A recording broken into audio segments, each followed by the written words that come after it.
How to minimize risk if you use Suno.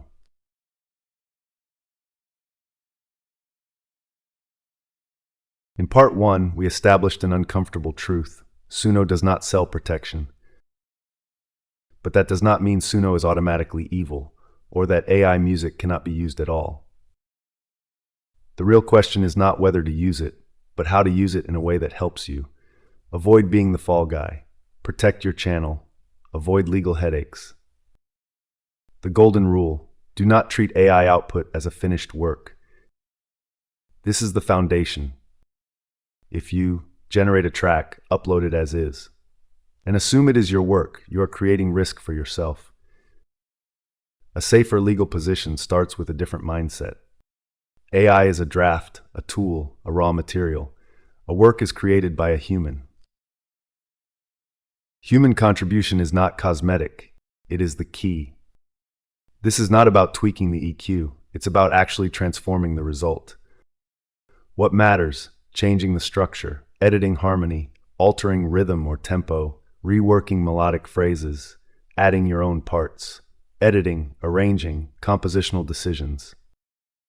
Legally, what matters is not what you believe, but whether you can justify your creative contribution. Post-production is not a detail. This is one of the strongest practical strategies. When you split an AI track into stems, work with them individually, change balance, dynamics, and spatial design, restructure the musical narrative. The result is no longer pure AI output. It becomes a derivative work with human authorship. And that dramatically changes your position if you ever need to explain or defend it. Add what Suno could not have known. This is the simplest and most powerful move. Live instrument performance, vocals, a unique rhythmic pattern, original lyrics, a specific genre or cultural context. Something that was not in the prompt, could not exist in the training data, is the result of your decision.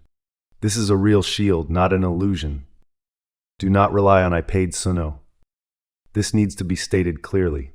Paying for a subscription does not make you a copyright owner, does not give you immunity, does not protect you from lawsuits. It only means one thing: Suno will not have contractual claims against you. Everything else is your responsibility. Publishing practice, less heroism, more common sense. What actually reduces risk? Don't label tracks as AI masterpieces. Don't claim 100% generated. Don't provoke platforms unnecessarily. Don't explicitly imitate specific artists. Remember, algorithms and moderation systems react to wording just as much as they react to sound.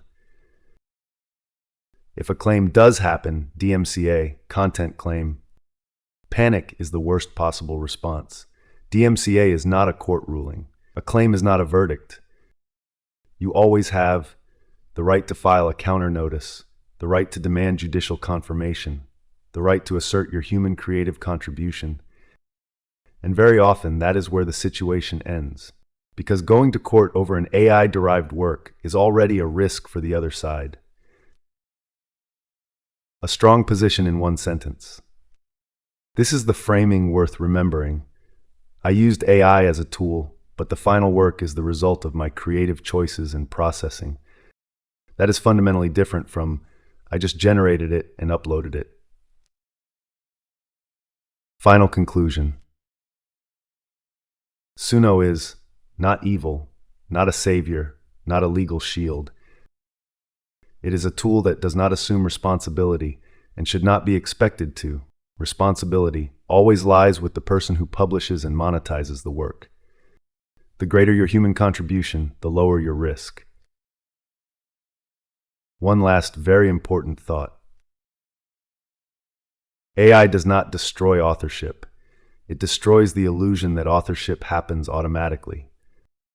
And that may be one of the most valuable changes happening in creativity right now.